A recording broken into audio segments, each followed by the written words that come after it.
Good morning class. हम लोग देख रहे हैं लेसन 13 नॉर्थ अमेरिका। ये हम पहले फर्स्ट पार्ट में हम लोग बात कर चुके हैं, उसके साइज, उसका जो लोकेशन है, लैंड सरफेसेस की बात कर चुके हैं। अब हम देखेंगे ग्रेट सेंट्रल प्लेन के बारे में इस पर्टिकुलर पार्ट सेकंड में। ठीक है, चलिए शुरू करते हैं। The great plain lies between the western Cordilleras and the eastern highlights. ठीक है, इनके बीच में आपको ये वाला पार्ट देखने को मिलेगा। ठीक है, the shape is big big triangle की तरह है। मैं आप शुरू से ही बोल रहा हूँ, बिग ट्रायंगल की तरह दिखता है। Canadian shield and basins river Mackenzie, while the central southern part is washed low and flow the river basin मैसूरी and Mississippi, ये दो रिवर आपको देखने को मिलेंगी यहाँ पे। ठीक है, तो इनको हम फिगर में देखते हैं। फिगर में आपको समझ में आएगा कि मिसिसिपी आपको कहाँ देखने को मिलेगी। ये मिसिसिपी, आपको मिसिसिपी दिख रही, ये मिसिसिपी है। ठीक है, तो ये आपकी रिवर आपको यहाँ देखने को मिलती है। ठीक है, इसके बाद हम आगे देखते हैं। The Canadian Shield is the one of the oldest plains in the world. It's a shield surrounded by the Hudson Bay. Hudson Bay कहाँ पे है? ये हडसन बे यहाँ पे है। ठीक है, ये हडसन बे आपकी। ठीक है, और इसी के नीचे आपको कनाडा मिलेगा और यहाँ आपको इसकी राजधानी ओटावा देखने को मिलेगी। ठीक है, इसको कैपिटल बोलते हैं। ठीक है, these are the likes of sea area, south Canadian Shield, 5 Great Lakes. कौन कौन सी नाम है उनका? सुपीरियर, मिशिगन, ह्यूरन, एग और ओरेंटो। ठीक है, ये हम आपको सिचुएटेड हैं लगभग, ये सारी की सारी आपको यहाँ देखने को मिलेगी। देखो ये सुपीरियर, ह्यूरन, ओंटो, मिशिगनी, ये आपको सारी की सारी ये यहाँ पे रिवर्स देखने को मिलेंगी। ठीक है, अब इसके बाद देखते हैं हम लोग क्या कह रहा है ये। सॉरी, रिवर नहीं, ये लेक हैं। कौन सी हैं? ये पांचों आपकी लेक हैं, सॉरी रिवर नहीं है। ठीक है, इसके बाद इन्फ्लुएंस ऑफ ओशियन करंट किस तरीके का देखने को मिलता है, हम इसके बारे में देखते हैं। तो the Rockies mountain range main water divided in North America where the flow of rivers diverted in different direction. पहला कौन है? Pacific Ocean current in Pacific. ये कहाँ पे? The Yukon, Columbia, Fraser, Colorado, ये सब यहाँ पे मिलेगी आपको देखने को। फिर आपकी सेकंड जो आती है वो कौन सी है? Atlantic Ocean current in east, the river which fall here the Saint Lawrence, Mississippi and Missouri, Rio Grandhomme.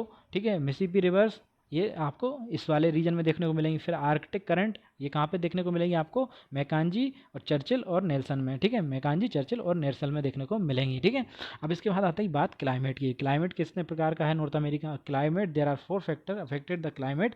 कौन कौन से फैक्टर हैं जो नॉर्थ अमेरिका क्लाइमेट को इफेक्ट करते हैं? वो है latitude, surface diversity, permanent winds और करंट्स। पहले बात करते हैं हम लेटीट्यूड्स की। तो latitude expansion in continent America का जो एक्सटेंडेड फॉर्म है वो ट्रॉपिक इन साउथिक और सब ट्रॉपिक इन सेंट्रल और साउथ में आपको आर्कटिक में देखने को मिलेगा। तो सबसे नीचे आपको ट्रॉपिक रीजन मिलेगा, क्योंकि ट्रॉपिक ऑफ कैंसर पासेस होती है। आपको ये फिगर देखने को मिलेगा। देखो ये आपको सबसे नीचे ट्रॉपिक ऑफ कैंसर देखने को मिल रहा है, फिर सब ट्रॉपिक और उसके ऊपर सबसे ऊपर आर्कटिक आपको देखने को मिलेगा।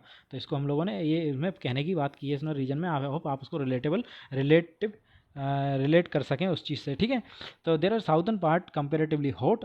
जो साउथर्न पार्ट है वो हॉट होता है, सेंट्रल पार्ट आपका रिलेटिवली कोल्ड और हॉट होता है, और नॉर्थर्न पार्ट कोल्ड होता है। मतलब देखो ये 3 सेक्टर है, ट्रॉपिक, सब ट्रॉपिक और सबसे ऊपर वाला आपका कौन सा? आर्कटिक। तो ये आपका कोल्ड होगा, ये कोल्ड हॉट होगा, ये हॉट होगा। तो तीनों रीजन आपके इस तरीके से डिवाइडेड हैं पूरे नॉर्थ अमेरिका के। ठीक है, इफेक्टेड सरफेस डाइवर्सिटी, तो डाइवर्सिटी उसमें बहुत ज़्यादा है, क्योंकि आप देखेंगे तो in the best Cordilleras hold the western wind and brings excess rains, while the east slope get very less rain। मतलब जो आपका ईस्ट है वो कम रेन आती है, वेस्ट में ज़्यादा रेन आती है। तो इसके कारण आपको क्लाइमेट डाइवर्सिटी भी देखने को मिलेगी इस तरफ। ठीक है, फिर इसके बाद आता है जो पॉइंट आता है वो effect of permanent wind. Permanent का विंड का किस तरीके से इफेक्ट होता है? In the west Cordilleras, the highland in the east, both extended from the north-south, have very vast plain. The polar winds from the north winter and the hotter summer from the south effect, मतलब ऊपर से जो है आपकी ऊपर ठंडा है तो यहाँ से कोल्ड आएंगी, यहाँ से हॉट आएंगी। ठीक है ना, vast plain, there for the cold and winter,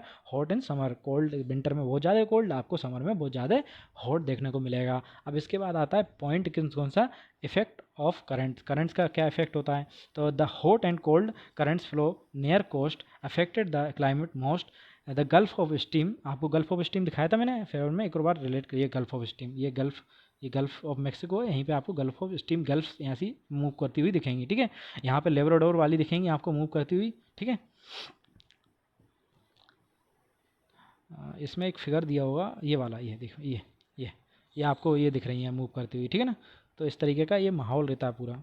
ये आपका पूरा रेन का वो परसेंटेज दिया हुआ है, कहाँ पे कहाँ कितना सेंटीमीटर बारिश होती है, ठीक है। तो हम बात कर रहे थे किसकी, इफेक्ट की, ठीक है। तो हम the hot and cold current flow near the coast affected the climate most. The Gulf Stream flow along the southeastern coast continent, Alaska current along the northwest coast, because the affected these current temperature near the coast does not dip very low and receive some rain also, ठीक है। तो California currents आपको देखने को मिलेंगी, फिर आपको न्यूफॉलैंड में देखने को मिलेगा, ठीक है। तो इस तरीके से the change of temperature and fog are very helpful to fishing, तो इसमें आपको देखने को मिलेगा कि इसमें फिशिंग वगैरह भी आसानी हो जाती है, ठीक है ना। The area is famous all over the world for fishing, जो ये एरिया है वो किस लिए जाना जाता है पूरे वर्ल्ड में, फिशिंग के लिए। Distributing of rainfall, the continent receive most rainfall during the summer, there are 3 western region, कौन कौन से, पहला है in the inlands due to effect of trade winds, in the central America south east area due to the closeness of Gulf Stream, due to the westerly winds on the western coast of British Columbia, ठीक है। As we propose from the east coast western area the distribution of land become the very low, the Arizona desert in the south west US state very scanty rainfall, तो ये वाला area जो है उसमें desert पाया जाता है, वहाँ कहाँ कभी कभी रेनफॉल देखने को मिलता है, ठीक है। तो ये आपका पूरा रेन का परसेंटेज है, कहाँ पे ये आपका जो डार्क ब्लू है बियॉन्ड 200 सेंटीमीटर, तो ये कौन कौन से रीजन है, ये डार्क ब्लू वाला ये रीजन दिख रहा है आपको, डार्क ब्लू वाला रीजन है, यहाँ कहाँ आपका 200 से भी ज़्यादा है आपको बारिश देखने को मिलती है, ठीक है। अब आती है बात natural vegetation and wild life की, ये हम लोग नेक्स्ट लेक्चर में देखेंगे। Thank you.